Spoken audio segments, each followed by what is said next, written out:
मस्जिद को लेके 108-10 दिन तक वहाँ प्रोटेस्ट हुआ, उसके बाद कमेटी का चयन हुआ दोबारा, क्या सा मामला था, कैसे क्या हुआ? देखिए, वक्फ कमेटी को 1-1.5 साल बाद कमेटी बनने का राइट होता है। जब कमेटियाँ बनती किसी को पूर्व कमेटी को पूछा नहीं जाता। जो निवर्तमान जो कमेटी थी, क्या उनको बनाया उससे पहले वाली इनको क्या पूछ करके बनाया था? ये अच्छा कार्य करने के लिए बनाया था। इनका टाइम हुए हुए 7 साल 7.5 साल हो चुका था।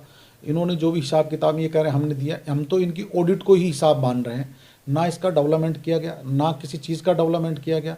ये आते हमसे बात करते हैं हेजिटेशन के नाम पे। इस्लाम कभी इजाज़त नहीं देता। वक्फ बोर्ड कभी किसी ज़मीन को बेचने का कार्य नहीं करता, ना कभी किसी को कब्जा करने का। आज जिस तरह की कार्रवाई झुंझुनू की, बाड़मेर की, नागौर की जो कार्रवाई होती है, क्या कब्जे के लिए होती है? हमने तो एमआई रोड पे कलन के बाग में बराबर 250 गज ज़मीन अगर वक्फ बोर्ड के द्वारा मदरसे के सहयोग या हॉस्टल के लिए दी है, वो उसकी चाबी भी मैंने तो पेश इमाम साहब को दी है।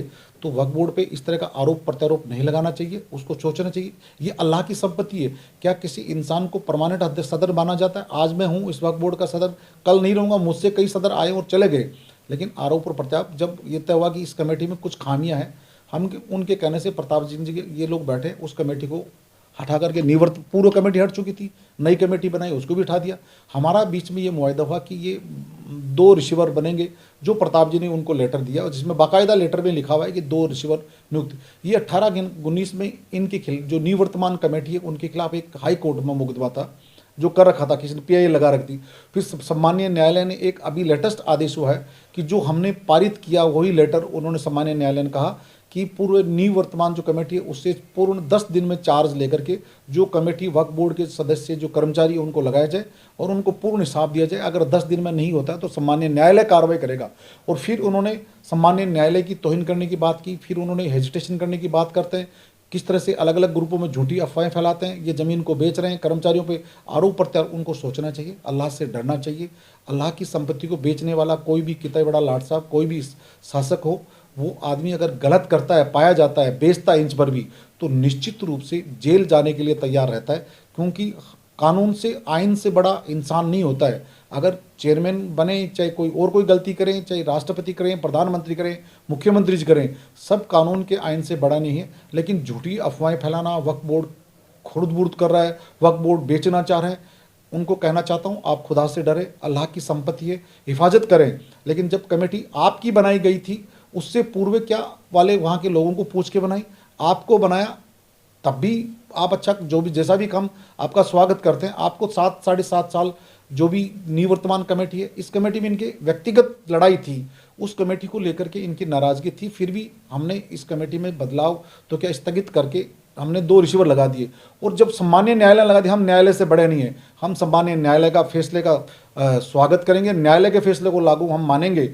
वो कल जिस तरह की हर जुमे को हेजिटेशन करेंगे तो इसका मतलब वो न्यायालय की माननीय सम्मानीय न्यायाधीश का तौहीन कर रहे हैं। जो न्यायालय का जो आदेश है, जो वहाँ के सदर जो समीम छिपा साहब जो जिस तरह की जो हेजिटेशन करवाने की बात करते हैं, महिलाओं के द्वारा, बुजुर्गों के द्वारा जिस तरह से बरगलाने का बात करते हैं, उनको एक बार सोचना चाहिए।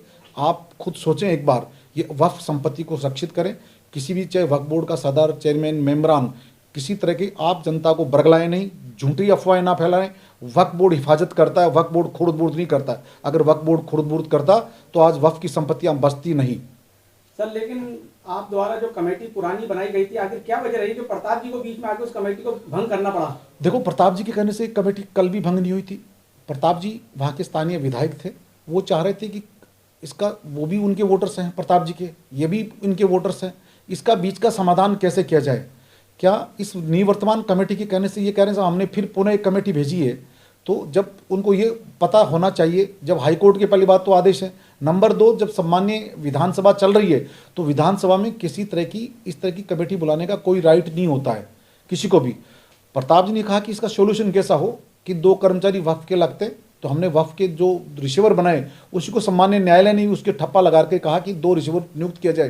तो हम न्यायालय के मामले को मानेंगे। और अगर वो जिस तरह की हेजिटेशन कर रहे हैं, करने की तैयारी कर रहे हैं, जिस तरह की अफवाहें फैला रहे हैं, हम ऐसा करेंगे, बदल देंगे, झूठ जिस तरह की भाषा बोल रहे हैं, आरोप प्रत्यारोप लगा रहे हैं, ये सम्मान्य न्यायालय को हिसाब देना है, हमें नहीं देना। हमारे भले जो उनकी भाषा यूज़ करनी हो करें, हमें जो रिकॉर्डिंग होगी जो चीज़ है हम न्यायालय को देंगे, हमारा अधिकार नहीं है। हम तो न्यायालय के आदेश की पालना कर रहे हैं और हम चाहते हैं इस वक्फ की संपत्ति को डेवलप करें, वहाँ साफ सफाई करें, पेश इमाम को अच्छी सैलरी मिले, मौजिन को सैलरी मिले टाइम पे, और जो आने वाले नमाजी उनको हम कैसी सहूलियत दे पाएँ। ये वक्फ बोर्ड के हमने एम्प्लॉय को कह रखा है, अगर वहाँ जाएं तो एक कर्मचारी वहाँ पर रिकॉर्डिंग कर ले, कल को किस तरह की कोई घटना ना हो। और हम सबसे आओ मिल बैठ करके इसकी हिफाजत करना, तब तक हम नहीं सोचेंगे इस राजनीति से या बाहर झंडे या डंडे लेकर के प्रदर्शन करना अपने स्वयं के स्वार्थ के लिए। आदमी जब जान पहचान 7 साल पहले जिस इंसान को सदर बनाया गया था निवर्तमान को, तो क्या जब बनाया तब क्या उनको किसी को पूछ के थोड़ी बनाया, क्या साहब ये इंसान अच्छे हैं। आज भी हम कहते हैं सलीम साहब बहुत बढ़िया आदमी है, तो उनको इस तरह का हेजिटेशन नहीं करना चाहिए। हम तो उनको दावत देते हैं इस खुदा की राह में अच्छा काम करें, और जो अभी इस्तीमा भी हो रहा है वहाँ उनको एक अच्छा पैगाम देना चाहिए। इस मस्जिद में राजनीति नहीं करके, अगर राजनीति करते हैं ये उनका पर्सनल लुकआउट है, लेकिन सम्मानीय न्यायालय के आदेश की पालना करें। अगर न्यायालय के नहीं करते तो कंटेम्प्ट उन पे लगता है, हमारा तो कोई लेना देना है नहीं, हम तो न्यायालय के फैसले का सम्मान करेंगे। सर, शहर के बीचों बीच घाटगेट बाजार पे काफी सारी वक्फ की जमीन पड़ी है, बेकार हो रही है, क्या वक्फ उसको नजरअंदाज क्यों कर रहा है? वक्फ बोर्ड उसको नज़रअंदाज नहीं करें। आपको शायद पता नहीं है कि वक्फ की वहाँ जो छोटी छोटी दुकानों में जो कम किराया जरूर होगा, वहाँ एक ज़मीन पे हमारा अभी इंक्रोचमेंट का जो कोर्ट में सम्मान्य न्यायालय में जो केस चल रहा है, हम न्यायालय का सम्मान करते हैं, औरों की तरह नहीं कि हम सम्मान नहीं करते। और बाकी ज़मीन हमारे पास जो तारबंदी की हुई जो खाली पड़ी है, जो किराएदार पे दे रखी है, कम बेसी किराया जितना आ रहा है वहाँ जो वहाँ के लोग जो किराएदार हैं वहाँ खाली नहीं है, खुर्द-बुर्द नहीं है। एक ज़मीन पे हमारा लिटिगेशन है, बाकी पे आगे तक किसी तरह का लिटिगेशन, किसी का किराया कम हमने नोटिस दे रखा है, वो किराया बढ़ा। अभी जैसे कलन के बाग में किराया 75 लोग आए, 75 से अधिक लोग अपनी मर्जी से खुश होकर वक्फ की ज़मीन की हिफाजत के लिए किराएदार बन के, जो वक्फ की एक ऐतिहासिक रिकॉर्ड जो है करीबन 2 करोड़ 60 लाख समथिंग जो रुपए बोर्ड की रिकवरी के आए हैं, जो इस तरह से ही, तो क्या वो लोग इस तरह से थोड़ी कमेटियाँ सारी बनी, कहीं कोई झगड़ा नहीं हुआ, सब ने स्वागत किया। अगर हम कमेटी बनाते हैं, जो एक दूसरे की जो भी वहाँ से कमेटी आती हैं उसमें अगर कोई गलत काम करता है, क्रिमिनल होता है, उससे इसीलिए 100 रुपये का एफिडेविट लिया जाता है, जिसमें वो अगर अपना तथ्य छुपाता है तो वो व्यक्ति स्वयं दोषी होते हैं, उसमें हमारा लेना देना नहीं होता। अगर वो गलत तथ्य छुपा करके बोर्ड को देता है तो जेल जाने के लिए वो व्यक्ति दोषी है, नहीं कि बोर्ड दोषी है उसका, क्योंकि उसमें भी आदेश हैं CW जो एक्ट में है और हम उसी एक्ट के मुताबिक। लेकिन बोर्ड को झूठी कुछ लोग अपने स्वार्थ सिद्धि के लिए, जिस तरह से एक व्यक्ति अपने स्वार्थ के लिए मीडिया में भी रोज डालता है अपने स्वार्थ के लिए, अगर इस तरह की अफवाहें फैलाता है, उस व्यक्ति को एक बार सोचना चाहिए कि आप इस बोर्ड की चेयर पे आके बैठें और एक बार सोचें क्या कोई इंसान इस वक्फ की संपत्ति को करता है, तो अगर फिर वो इंसान नहीं होगा, क्योंकि फिर तो उसके अमाल भी काम नहीं आएंगे। खुदा की संपत्ति है, उसको भी आखिरत में जवाब देना है, उसके भी कैरियर हैं, उसका भी परिवार होता है, और अल्लाह तो सब इंसान को पालता है। अल्लाह की संपत्ति को जो नुकसान पहुंचाता है, जो ज़कात खाता है, फिर उसका तो अल्लाह ही मालिक है। आगे मैं कुछ नहीं कहना चाहता। सर, घाटगेट के बाहर जो जमीन आपने जिसकी बाउंड्री कराई, तारबंदी कराई है, उस पर क्या डेवलप कर पाएगा? ताकि देखिए, हमने कौम के इदारों के लिए ही हमने कई बार लोगों को दावत दी, डिस्कशन भी किया। हम चाह रहे थे वहाँ कुछ मार्केटिंग टाइप से जो स्थानीय व्यापारी जो जोहरी लोग रोड पे करोड़ों रुपए का टर्नआउट करते हैं, अरबों रुपए का टर्नआउट, वहाँ कुछ गद्दियाँ बन जाए जिससे वहाँ के स्थानीय व्यक्ति कुछ लोग आए, बोर्ड का सहयोग करें।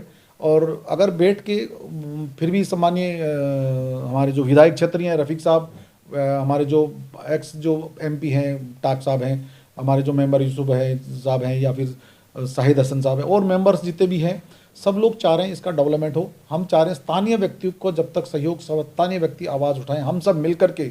हमारे मोस्टली जो पेट्रोल पंप की भी कई बार बात आई, अगर हम अच्छा काम नहीं करते तो हमारी हॉस्पिटल भीलवाड़ा में भी कुछ लोग उसके खिलाफ भी बोल रहे हैं कि साहब इसका आपने ट्रस्ट बना दिया, जबकि वक्फ बोर्ड उसका शेयरिंग है। वक्फ बोर्ड को आज हम जैसे तकिया चांदसाद जोधपुर मारवाड़ मुस्लिम एजुकेशन करीबन 2.5 करोड़ से अबाव की संपत्ति अर्निंग होती है, उसका भी हमें मारवाड़ मुस्लिम एजुकेशन जो हमारा जो पैसा आता है उसका हमें 7% मिलता है। वक्फ बोर्ड इंक्रोचमेंट रोकने के लिए कहीं ना कहीं ज़मीन देती है, पूरा बोर्ड देता है, व्यक्ति नहीं देता। अगर जैसे आज ये हॉस्पिटल बन रही है, प्रतापगढ़ में स्कूल बन रही है, फतेहपुर में हमने स्कूल कॉलेज के लिए लैंड दिए, उस ज़मीन को रुके, हमारा किराएदारी बने, जिससे ये संपत्ति वक्फ कहलाती है। वक्फ कभी भी बेची नहीं जाती, खुर्द-बुर्द की नहीं जाती। उसको रोकने का तरीका ये क्यों होता है, आज रोडों पे जो किराएदार ज़मीनों बैठे हैं वो उनके मालिकाना हक तो वक्फ का है, किराया देते हैं वो लोग। लेकिन आरोप लगाना बहुत ईजी है, लेकिन उस आरोप लगाने से पहले उनके अंतरात्मा से सोचना चाहिए, क्या आप उस रब्बुल आलमीन को हाजिर नाजिर करके इस तरह के आरोप लगा रहे हो?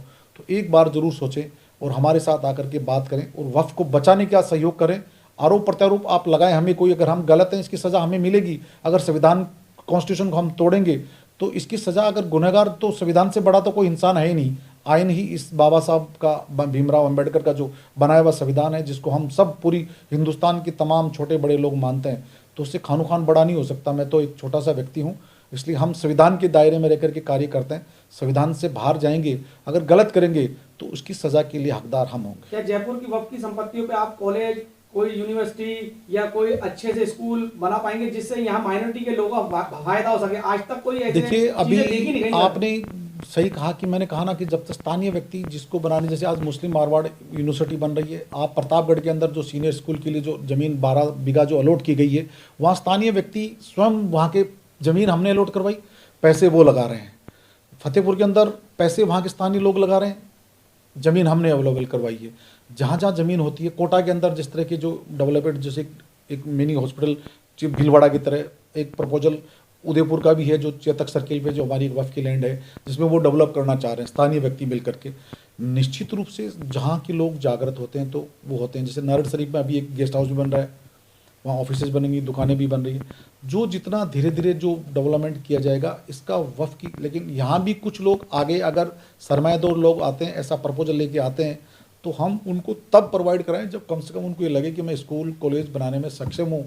निश्चित रूप से बोर्ड चाहता है कि बोर्ड की संपत्तियों के कब्जाधारियों, भूमाफी से बचाएं, और एक बोर्ड का एक अच्छा किराएदार बनता है तो बोर्ड की इनकम भी होती है और ज़मीन सिक्योर होती है और डेवलपमेंट के लिए उस ज़मीन के रास्ते खुलते हैं।